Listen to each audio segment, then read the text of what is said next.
la paracha, vous avez compris qu'elle est pleine d'enseignements, D'abord que Dieu l'envoie réfoua chez tous les blessés de la guerre, et qui venge le sang de nos frères. Et il y a un kabbaliste, il a jeûné, il a demandé à Dieu pourquoi ça nous est arrivé ça. Un kabbaliste. Comme ça, il a dit Rabbi Benaniaou, et ils lui ont répondu, les gens ils parlent à la synagogue. Ça c'est un. Enfin, voilà ce qu'il a dit. Il y a un deuxième que son fils il est mort dans les 340 là-bas. Il est venu habillé en blanc, éclairé, il lui a dit pourquoi tu as de la peine. Je suis mort pour Dieu, j'ai fait ma réparation, et maintenant je suis assis à côté de Dieu et j'étudie la Torah. Donc, tout ce que Dieu y fait, c'est calculé. Tout ce que Dieu y fait, c'est calculé. D'abord, nous apprenons, le Rabbi Yosef Karo, il a dit, une fois c'est écrit Tzadik. Benoît et Tzadik, Tamim. Pourquoi Tzadik Tamim? Il a dit Rabbi Yosef Karo, parce que Tzadik, c'est quand celui qui se laisse pas entraîner dans l'inceste, comme Yosef a Tzadik, pour on dit Tzadik, parce qu'il ne s'est pas laissé entraîner avec Madame Potiphar. Et Tamim, c'est écrit dans la Torah, ne cherche pas les présages, ne cherche pas la Avodah Zara. Et la génération de Noah, elle était malheureusement dans l'inceste et dans le vol. Ouais. Et les Chachamim me disent Vatimale Ares Hamas, le gezel, le vol. Il faut faire très attention au vol. Il y a 3 Gemarot pour le vol. Baba Kama, Baba Metsia et Baba Batra. Il faut faire très attention au vol. Les Chachamim me disent que il y a un Rav qui a fait un calcul combien de choses on fait, c'est du vol sans le savoir. Ouais. C'est du vol sans le savoir. Allumer un bête à midrash où il n'y a personne et sortir et laisser la lumière allumée, c'est du gezel. Voilà. Je vous dis à peu près tout ce il y a beaucoup de choses. Prendre un stylo de son copain sans lui demander la permission, alors ça dépend. Si c'est un copain que tu es sûr qu'il ne va pas te crier, tu as le droit. Mais si c'est quelqu'un que tu ne connais pas de la synagogue et tu veux prendre tu n'as pas le droit. Qu'est-ce qu'il a dit, Chafetz Chaim? Même si tu es dans le désert et tu as une Gemara où c'est écrit dans la préface, ne prenez pas sans permission, tu restes sans étudier la Torah. Et tu ne prends pas. C'est mitzvah ba'aba avera. C'est une mitzvah qui vient de la avera. La troisième chose, c'est l'influence. L'influence, elle est tout au long de la Torah des 5 livres. L'influence négative. Les gens, c'est écrit, qu'est-ce qu'il dit le Mesilat Yesharim? Cette phrase-là, dans le Père et Kalev de Mesilat Yesharim, c'est Rabbi Moshe Chaim Luzzatto qui a écrit ce livre, Le Sentier de la Rectitude, et il a dit que ce monde a été créé pour l'élévation de l'homme. Et il a amené un exemple très très simple. Yaakov Avinu, quand il a voulu dormir, toutes les pierres se sont rassemblées pour se mettre sous sa tête. Ça veut dire le monde, il a été créé pour l'homme saint. Mais si la personne, comme ça elle dit, Ima Adam mekalkel atzmo, si la personne elle se détériore, elle détériore aussi son entourage. Si tu t'élèves, tu élèves le monde qui est autour de toi, et si tu descends, celui qui est autour de toi, il descend.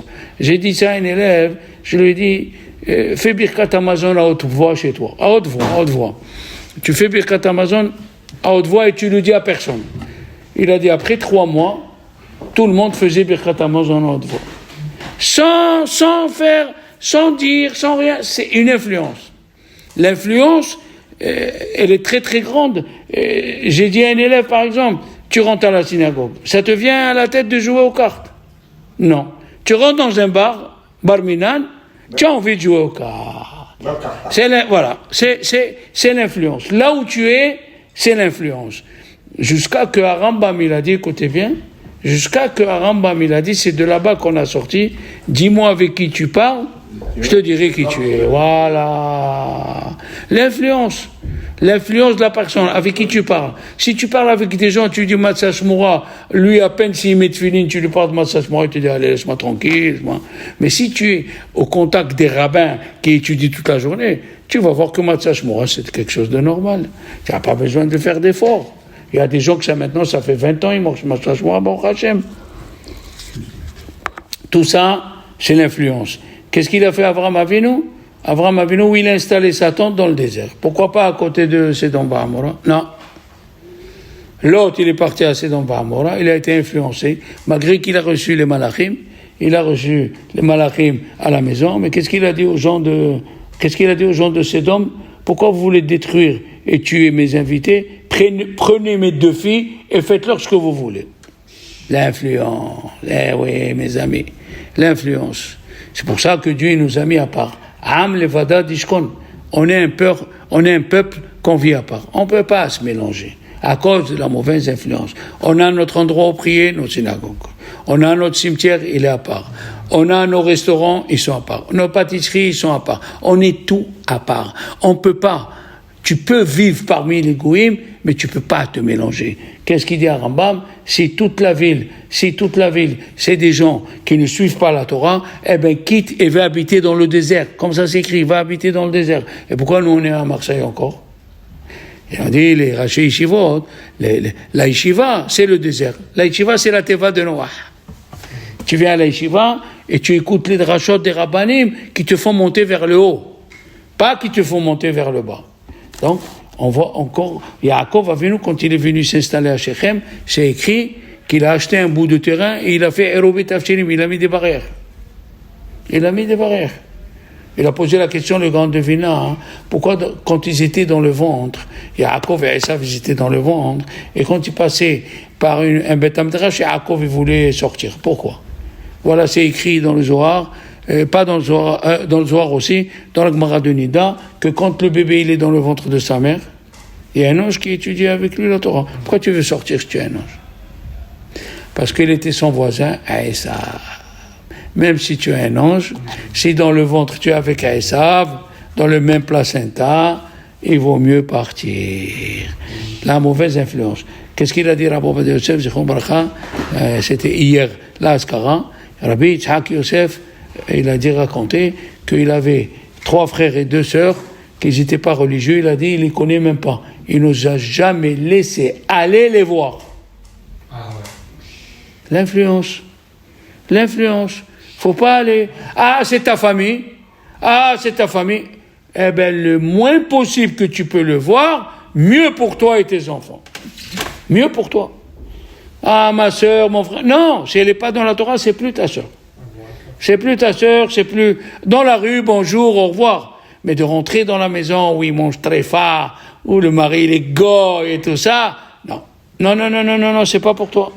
C'est pas pour toi, mon fils. Tu veux les sauver. Quel sauver tu vas sauver? Elle est mariée avec le goy, ils ont des enfants, ils vont à l'école, ils mangent n'importe quoi. Qu'est-ce que tu vas sauver? Sauve ta tête. Sauve-toi à toi. Et c'est pour cela que la paracha, la même chose. Nos chachamim disent, quand les Juifs sont descendus en Égypte, malheureusement, ils sont devenus comme les Égyptiens. Il y a écrit, Vayari'u otanu amitzrim. Ils nous ont fait du mal, les Égyptiens. Qu'est-ce que ça veut dire? Vayari'u otanu, ils nous ont fait du mal. On est devenus Abdi Abdazara comme eux. On croyait dans les croyances des dieux égyptiens. L'influence, elle est grave. C'est pour ça qu'il faut faire attention dans quel mariage tu vas, dans quel bar mitzvah tu vas, avec qui tu parles, quelle synagogue tu fréquentes. Toi, tu viens, tu étudies la Torah, tu montes. Tu vas à la synagogue, il y a des gens qui n'ont pas, et les pauvres, ils ne sont pas à critiquer, ils sont à plaindre. Ils n'ont pas avec qui parler la semaine, ils n'étudient pas. Ils viennent, ils attendent l'apéro pour parler. C'est pas pour toi, mon fils. C'est pas pour toi. Toi, tu étudies la Torah tous les jours. Tu vas arriver, on va le voir dans la paracha de la semaine. Alors, Chachamim, ils disent, le Dor HaMaboul, la génération du Maboul, c'était le vol. Il volait. Et qu'est-ce qu'il dit Rabbi Hanina? Rabbi Hanina Bar Papa, il a dit dans le Midrash, même Noah, il devait disparaître. Seulement, Akadosh Baruch Hu, il a vu que Moshe Rabbeinu allait sortir de Noach. Alors il n'a pas tué. Hein? On va voir pourquoi. Il lui a dit, rentre dans la Teva, Vayasker, Hashem Ba'ado, Dieu, il a fermé derrière lui. Qu'est-ce que ça veut dire Dieu l'a fermé derrière lui? Dieu à la porte, comme s'il a mis un tampon. Comme s'il a mis un tampon. Et pourquoi il faut mettre un tampon? Parce que, non, écoutez bien. Quel tampon? Il avait le bateau. Les Hachamim me disent, parce que les Mazikim, les Malachim Ra'im, ils sont venus tuer tous ceux qui étaient en bas. Alors, et qu'est-ce qui se passe? Et ils disent Hachamim, dans la Gemara de Benachot, que un ange, il est venu voir Rav Katina. Il lui a dit, Rav Katina, tu es en train de faire des... Qu'est-ce que tu es en train de... Des combines. Hein? Sadina Bekaita, qu'est-ce que tu fais? En été, tu mets les draps carrés. En hiver, tu mets les couvertures carrées. Et tu mets pas de tzitzit. Parce que la couverture, elle n'est pas haïvée de tzitzit, même si elle est carrée. Et la Torah, elle a dit, quand tu as un habit à 4 coins, il faut mettre le tzitzit. Et ça, c'est pas un habit. Il lui a dit, donc, tu mets en été, tu te couvres avec les draps. En hiver, tu te couvres avec les couvertures. Et tu mets pas les tzitzit. Il lui a dit, pourquoi? C'est une obligation sur l'homme ou c'est une obligation quand on a quelque chose... quand on a quelque chose, un habit carré. Léon, tu es avec moi? Il n'est pas avec moi. Je veux pas que tu me répondes, pardon, je t'ai dit. Qu'est-ce que tu m'as dit? Je t'ai dit, comment ça s'appelle pour les... Quoi? Que tu as parlé avant, là, je t'ai dit ça et tu m'as dit... Non, c'est pas ça, je t'ai dit, c'est les mazikines, c'est pas les gens. C'est pas les gens. Pourquoi Dieu il a fermé? Pourquoi? L'ange de la mer, l'ange de l'eau, il a dit, à Kadougor, il a parlé avec l'ange de l'eau, il dit, cette arche, tu ne la touches pas, parce qu'il y a... Le Zohar, il ne dit pas ça. Le Zohar, il dit, sur la porte, il y avait le nom de Dieu. C'est possible. Voilà. C'est possible, je te dis ce que j'ai étudié. Oui. Mais pourquoi? C'est pas à cause de l'eau. Non. Parce que voilà, je suis ce que je suis en train de te dire. Quand quelqu'un il fait des combines pour ne pas faire les mitzvot, l'ange il lui a dit à Rav Katina, tu as raison, c'est pas une obligation de mettre le talit katal, mais sache une chose, quand Dieu il envoie un ange mauvais pour frapper dans la ville, il frappe ceux qui font des combines pour pas mettre les tzitzit. Comment c'est écrit dans la sortie d'Égypte? Dieu il a dit, mettez le sang sur la porte. Pourquoi mettez le sang sur la porte? Qu'est-ce qu'on a besoin? Et la Torah elle a dit, Veloi ten amashhit, je laisserai pas l'ange de la mort rentrer dans votre... Pourquoi il faut le sang? À cause de ça. Parce que nos Chachamim disent que quand il vient l'ange pour frapper une ville, il tape tout le monde. D'accord? Alors la question, elle est là. La question, elle est, pourquoi Dieu, il fallait qu'il mette le nom de Dieu sur la Teva? Parce qu'il y avait les Mazikim. Les Mazikim, ils voyaient le nom de Dieu, ils s'en vont. Tu as compris maintenant? C'est pour ça ce que je te dis. D'accord? Il y a une relation entre la Souka et la Teva de Noah. Il y a une relation entre la Souka et la Teva de Noah. La Souka, elle nous protège des mauvais esprits, comme on a expliqué. Pourquoi il faut faire une Souka? Parce que même qu'on a gagné, on lève le loulav, on a gagné au tribunal, il y a des anges qui ont le droit de faire un recours en justice. Qu'est-ce que c'est un recours? Même si tu as raison, moi je demande à la cour de cassation. Alors qu'est-ce qu'il dit Dieu? Rentrez dans la souka. Dans la souka, vous êtes avec moi. La même chose, à Kishbarkou, qu'est-ce qu'il a dit Dieu? À Noah, rentre dans la Teva, pour que tu sois protégé des Mazikim.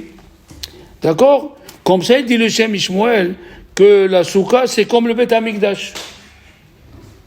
Il a écrit dans Shir HaShirim, Eviani Amelech Hadarav. Le roi, il m'a amené dans ses chambres. C'est quoi ça? Il dit le Midrash, c'est la souka.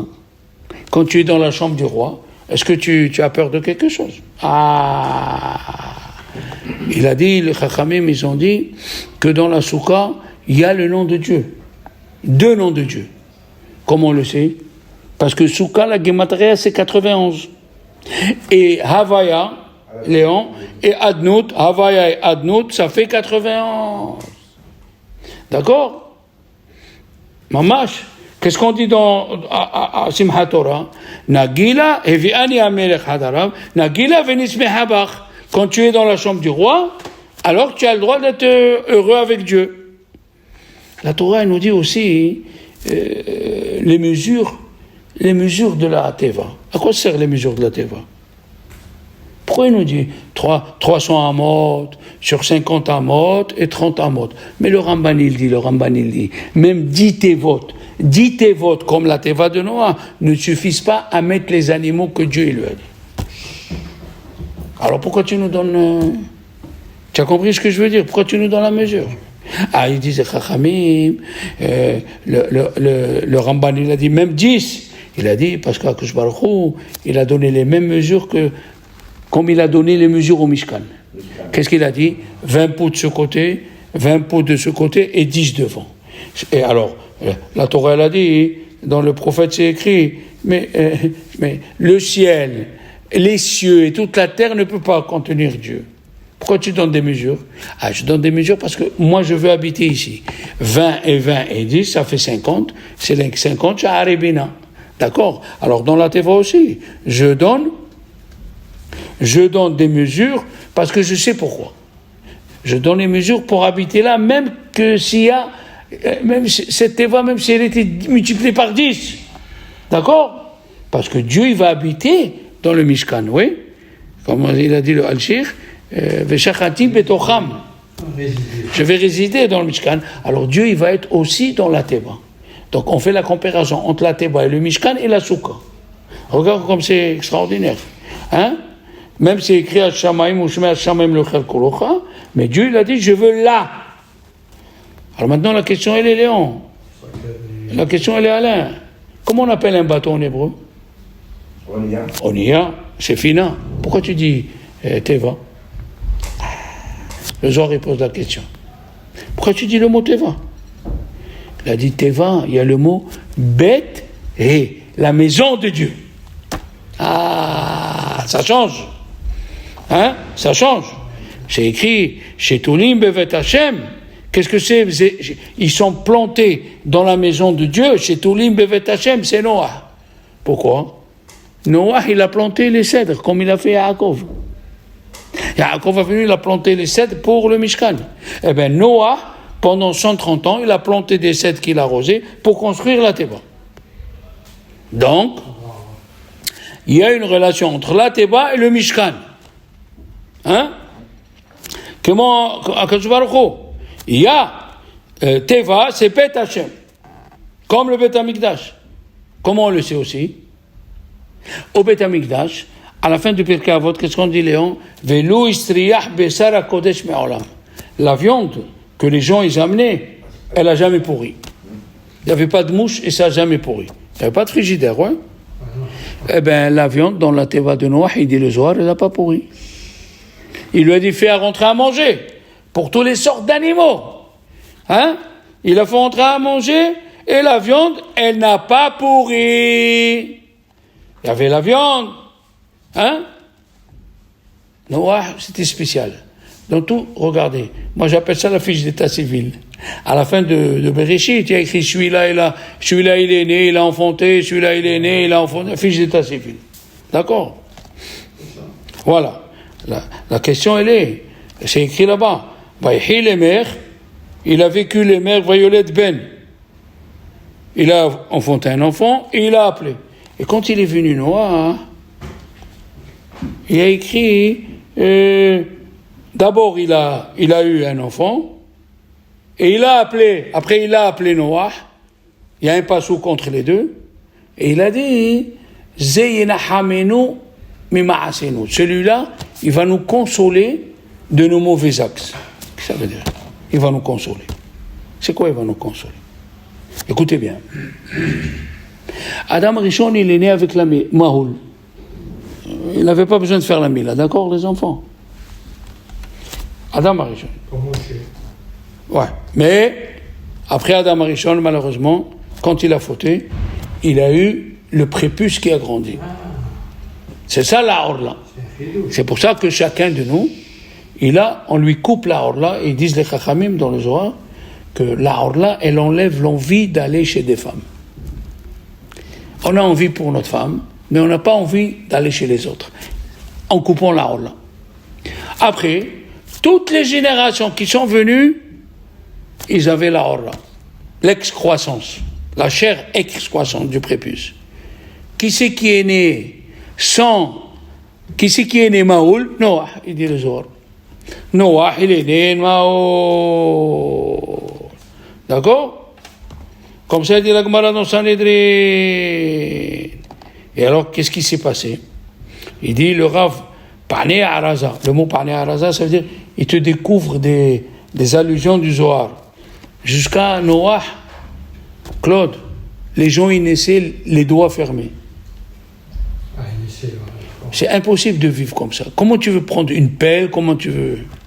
Et alors, il labourait avec la main comme ça. Quand il est né Noah, il est né les doigts séparés. Et ils ont voulu voir, est-ce que ça va rester? Quand il a eu son fils, après 5 siècles, 500 ans, il a eu le premier fils. Pour tuer l'envie des femmes. Noah, c'était un tzaddik, ish tzaddik. Il a vu que les doigts étaient séparés, alors il a dit... Celui-là, il nous a amené la consolation. Jusqu'à lui, les doigts étaient fermés. Maintenant, les doigts ils sont séparés. D'accord? Maintenant, pourquoi il ne lui a pas donné le nom de suite? C'est Arizal qui dit ça. Dans tout, c'est écrit, il est né, il s'appelle Mahalalel, et il est mort, il a laissé un enfant. Voilà ce qui est écrit. Mais il n'y a pas écrit pourquoi il a appelé Mahalalel. Il est né les mères, il n'y a pas écrit pourquoi on l'appelle les mères. D'accord? Pourquoi quand il est né Noah, il a écrit la raison. Écoute ça, Alain. Il dit à Rizal, quand il est né Noah, il est venu avec 3 âmes. Moshe, Yosef et Noah. Moshe, Yosef et Noah sont venus chez Noah. Et il a dit à Rizal maintenant, c'est ça le mot Yena Ha-menu. Yé, c'est le Yud de Yosef. Naha, c'est Noah. Menu, Moshe. Il est venu avec 3 âmes et il ne savait pas le père comment l'appelait. D'accord? Et c'est pour ça qu'il n'a pas pu le nommer de suite. Et comment on sait? Nos chachamim me disent, hein, c'est extraordinaire. Il a dit, Noah, il a étudié la Torah. Il a voulu donner la Torah à sa génération. La génération, elle a dit non. Ah! Yosef, Noah, il a dit à sa génération, il faut se limiter pour les femmes. Tu ne peux pas aller avec la femme de ton copain. C'est ce qu'ils ont fait à Sedom Va'amora.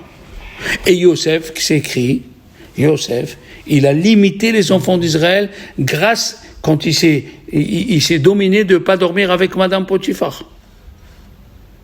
D'accord? Donc, c'est pour ça qu'ils sont venus ces âmes chez Noah, parce qu'ils voulaient arranger sa génération. Mais ils n'ont pas voulu. Et c'est pour ça que c'est écrit, après le Maboul, Vaïsha'er Ach Noah.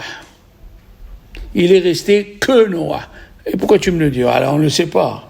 On sait que dans la Teva, il y avait Noah et ses enfants, et c'est écrit que Dieu va mahajem et kol hayekum.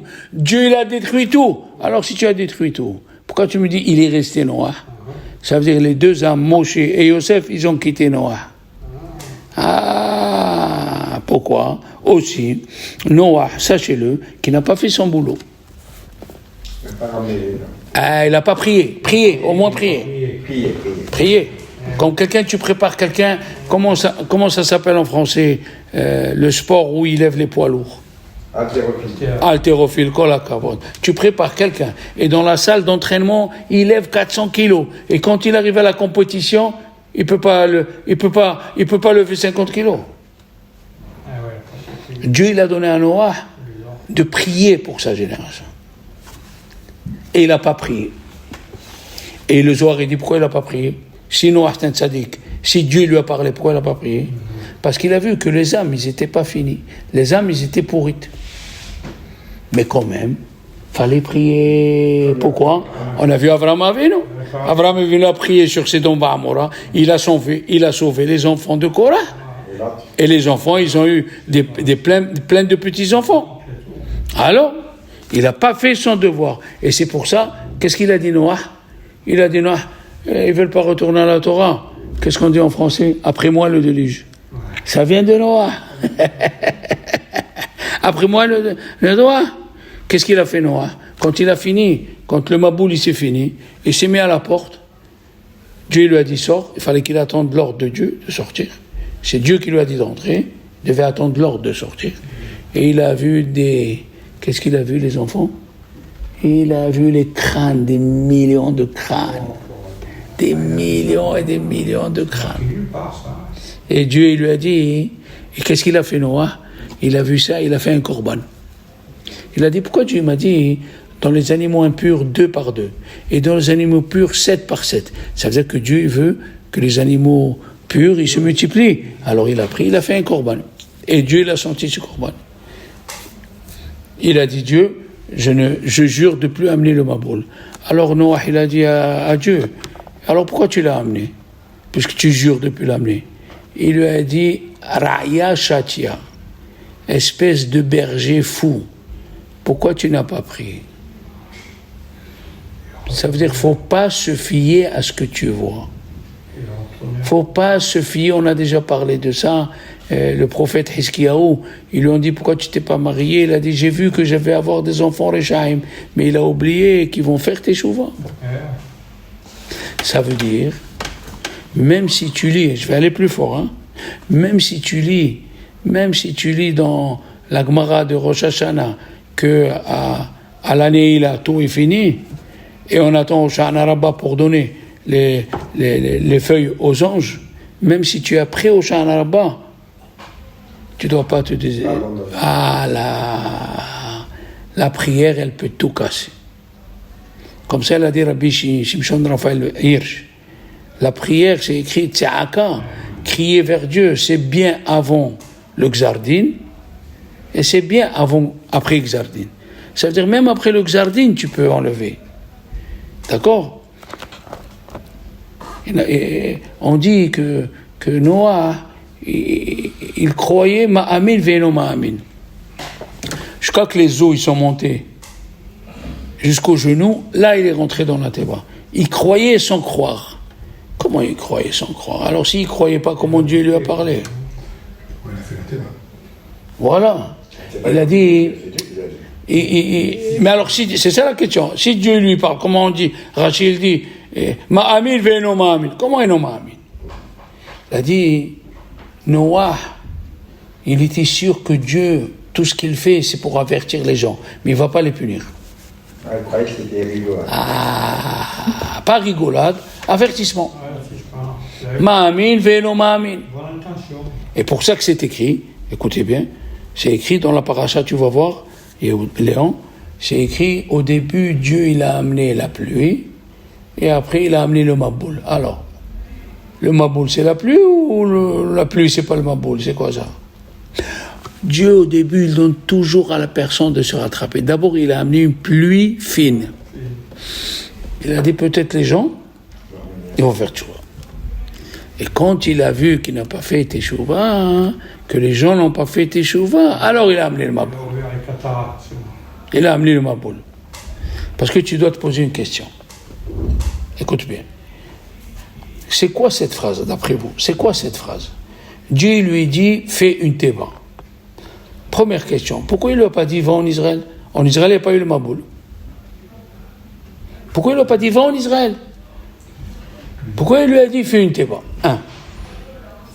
2, les enfants, la Torah nous raconte que l'eau, elle est venue, la teva s'est élevée, et elle a navigué. Ça, c'est bien pour les petits-enfants. Hein? Aux petits-enfants, tu leur racontes ça. Mais à moi, tu me dis, fais un bateau, je vais envoyer l'eau. Eh ben, c'est tout. Qu'est-ce que tu me dis? L'eau a levé la teba, et elle a navigué. C'est ce que tu es en train de me dire. Vous allez voir au début de la paracha, Léon, Dieu il dit à Noah, Qinim ta'aset teva. C'est quoi le mot Qinim ta'aset teva? Hein? Et voilà parce que tu prononces mal. Tout le monde dit le mot Qinim, c'est faux. Il y a Kouf. Ah, K. Qinim, il faut lire Qinim. Si tu lis Qinim, sinon, si tu lis Qinim, c'est l'époux, tu as raison, il faut corriger. Qinim, avec le kouf, Qinim, c'est des compartiments. Parce que un nid d'oiseau, on l'appelle Qen. Alors maintenant, la question, elle est, un compartiment en hébreu, il s'appelle Qinim, il s'appelle Ta'im. Ta'im, c'est un compartiment. Comme dans la Mishnah du Beth Amikdash, c'est écrit Ta'im. Pourquoi c'est écrit Qinim? Qui pose cette question? Le Zohar. Le Zohar, il dit que Dieu, il a puni Noah comme le lépreux. Le lépreux, le jour où il se purifie, qu'est-ce qu'il amène? Un nid. Il amène 2 colombes. Oui ou non? Un, on la tue, et on la laisse parler. Et on la laisse partir. Et pourquoi un, on la tue, et une, on la laisse partir? Pour dire, voilà monsieur, enlève la mauvaise parole, mais garde les bonnes paroles. Tu vas pas dire, puisqu'il a eu la lèpre, il va s'arrêter de parler. Non, c'est pas ça ce que Dieu veut. Il veut pas que tu parles à Shonara, mais il veut que tu parles du vrai Torah. Maintenant, sur combien de choses la personne, elle a la lèpre? Elle dit la Torah, si quelqu'un il parle à Shonara, oui, et si quelqu'un il parle à Shonara, et s'il parle de la Shonara, c'est comme si tu as tué ton copain. Oui ou non? Tu le tues, elle tue 3. Kol hakavod Léon. Alors, qu'est-ce qu'il a dit Dieu à Noah? Tu n'as pas parlé à ta génération. Donc tu les as tués. Mais tu les as tués, Beshogeg, sans faire exprès. Alors tu es Hayav Galot, il dit le Shem Ishmael. Aïe, aïe, aïe, aïe, aïe. Tu es Hayav d'aller en galoute, en diaspora. C'est pour ça que c'est écrit, écoutez bien, nos Chachamim, Shem, le fils de Noah, il a raconté à Avraham Avinu, tu peux pas t'imaginer ce qu'on a souffert dans la Théba. Il lui a dit pourquoi? Il lui a dit parce que l'heure de manger d'un animal n'était pas comme l'heure de manger de l'autre. Et la preuve, le jour où Noah il est venu en retard, le lion, il lui a donné un coup sur la fesse, la hanche. Il a dit on n'a pas dormi. Et tout ça c'est venu pourquoi? Parce que tu n'as pas parlé. Nos Hachamim ils disent Shfichut damim. Quand tu ne perds pas quelqu'un que tu peux sauver, c'est comme si tu le tues. Alors, tu es Hayav Galot. C'est pour ça que c'est été Qinim. Pose la question aux gens, pose au rabbin. Pourquoi c'est écrit Qinim alors qu'on devait écrire Ta'im? Ta'im, c'est les compartiments. D'accord, les enfants? Regardez comme c'est joli. Et comment on sait maintenant que Yosef aussi, Yosef et Moshe et Noah, ils étaient de la même neshama? Parce qu'au sujet de Noah, c'est écrit Venoah Matzahen.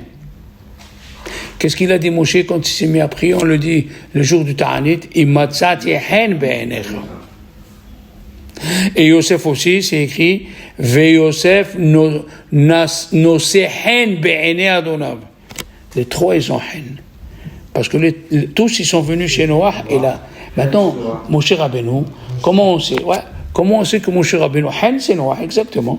Comment on sait que Moshe Rabbeinu il a voulu réparer la faute de Noah, et je vous l'ai déjà dit. Parce que c'est étonnant. Dans la paracha de Béalotra, quand les Juifs ils se sont révoltés, ils ont dit on n'a pas de quoi manger. Qu'est-ce qu'il a dit Moshe? Tue-moi. Hargonine Harog, tue-moi. Moi je ne peux pas rester avec un peuple comme ça. Ils rouspètent toute la journée. Il y a des gens spécialistes. De tout ils rouspètent. Pourquoi c'est à 7h Minha? Pourquoi à 7h? Pourquoi c'est pas à 6h30? Tu mets à 6h30? Pourquoi à 6h30? Pourquoi tu mets... Il y a des gens comme ça. D'accord? Alors, nos Hachamim disent que ici dans Parashat Nassau, fais attention, Dieu, Moshe dit à Dieu, ou tu pardonnes au dernier des Juifs, sinon, mais Henina misifrecha, efface-moi de ton nom. Pourquoi tu n'as pas dit tue-moi? Parce que le mot Mehenina, il veut dire, il dit à Rizal, mais Noah ani. Je suis de Noah. Noah, je veux faire le tikkun de Noah. Noah, il n'a pas sauvé sa génération. Moi, je veux la sauver. C'est pas extraordinaire, ça? C'est extraordinaire ce qu'on est en train de voir. Que la paracha de Noah, elle est avec Moshe, avec la Torah, avec le Mishkan, tout. Mais oui, avec Yosef, Mamash. La Gemara elle a dit, celui qui parle à Shonara, qui louche chofer damim. C'est comme s'il tue. Eh oui. Qu'est-ce qu'a dit la Gemara? Il a dit le grand devina dans les tables de la loi. On a reçu 2 fois, c'est écrit les tables de la loi. Il y a écrit ne tue pas. Un, il est ponctué. Hein? L'autre, un, il est ponctué avec kamatz, un avec patah. Pourquoi? Même la ponctuation, il est descendu, le grand devina. La réponse, elle est fantastique. Il a dit dans la Gemara, on dit 2 choses. Celui qui n'a pas le droit d'enseigner, parce qu'il mélange les sujets, il n'est pas clair. Celui qui n'a pas le droit d'enseigner et il enseigne, il tue. Il enduit les gens en erreur. Et celui qui doit enseigner et il n'enseigne pas, il tue. Alors, une fois c'est écrit l'otirtsa avec patah, ça veut dire ne tue pas. Quelqu'un ne tue pas. Parce que tu l'as ouvert. Et une fois c'est écrit kamas. Kamas veut dire fermer. Tu fermes ta bouche au lieu de l'enseigner. Ça aussi tu tues. Là aussi tu tues. Et Noah, il devait parler. Et il n'a pas fait. Et nos chachamim, qu'est-ce qu'ils disent? Mon cher Rabbeinu, quand Dieu l'a dit, fais le pectoral, vous savez où il y a les 12 tribus? Il a cru que ça allait aller à lui. Qu'est-ce qu'il dit, mon cher Rabbeinu? Qu'est-ce qu'il lui dit Dieu? Mets-le à Aaron. Il lui a dit pourquoi? Il lui a dit, lève chez Samah Bigdoula Tahiv. Où il bâche Hoshen Ve'efor. Un frère qui était content que son frère est monté de degré. Qui était le prophète en Égypte? Aaron. Qui était plus grand dans l'âge? Aaron. Qui c'est? Léon, c'est pas grave. Aaron, pas grave. Aaron, il était plus grand dans l'âge. Et c'est lui qui était le prophète en Égypte. Et quand Dieu lui a dit à Moshe, il a dit non, je ne veux pas prendre la place de mon frère. Il lui a dit, ton frère, quand il va te voir et tu vas lui dire que tu es devenu prophète et dirigeant, il va être content. Et Aaron, il était content que son frère, il a été élevé au niveau de dirigeant. Il lui a dit, lève chez Samah le cœur qui a été content, Bigdoula Tahiv, dans la grandeur de son frère, lui, il mettra le éphod. Ça veut dire qu'Aaron, chaque fois, il savait donner le kavod. Il donnait du courage. Et nous, on ne sait pas donner du courage. On ne sait pas donner des compliments. La femme, elle t'a fait un bon Shabbat. Elle a mis la nappe que tu veux. Elle a mis les bougies que tu aimes. Elle a fait la matboucha que tu veux. Elle a fait salada matboucha. Elle a fait la makhbouba. Elle a fait ce que tu veux, elle a fait. Elle n'a pas oublié les radis. Elle a tout fait. Pourquoi tu lui dis pas Hazak ou Baruch? Pourquoi tu lui dis pas Hazak ou Baruch? Pourquoi?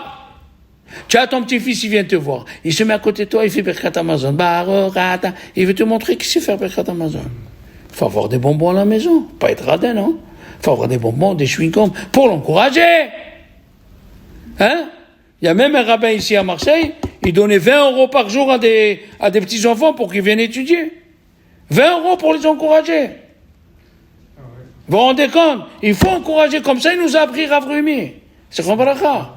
Et là, celui qui vient tous les matins à 7h, je lui paye le dégraissage des habits et je lui donne 5 francs. À l'époque, 5 francs, ouais. On a acheté le coca, les chips, à savoir si c'était cachère. Bon, on a acheté, on savait pas, on avait 16 ans, 17 ans. Mais ils nous ont encouragés. Celui qui reste 3 ans à l'Yeshiva, je lui paye le voyage pour aller voir ses parents et je lui fais le trousseau, les costumes, tout. Qu'est-ce qu'il n'a pas fait pour encourager? Il faut encourager. Alors, il y a beaucoup d'enseignements dans cette paracha. La mauvaise influence, il faut faire attention. La prière, il faut prier. L'encouragement, il faut encourager. Faut encourager. Et n'oubliez pas de ne pas rater son but dans ce monde. Noah, nos hachamim me disent, même qu'il était tzaddik, il dit le Rav Dessler, il pouvait lever 450 kilos, il a levé que 300. Et ça, on lui reproche. Malgré qu'on parle de Noah, dans la Hamida de Moussaf. Eh oui, de Rosh Hashanah. Ah oui, Ve'et Noah Hitzalta, c'est un tzaddik. Il y a des rabbanim qui s'appellent Rabbi Noah. Mais il faut apprendre qu'il ne faut pas rater son but. D'accord? Shabbat shalom, mes amis.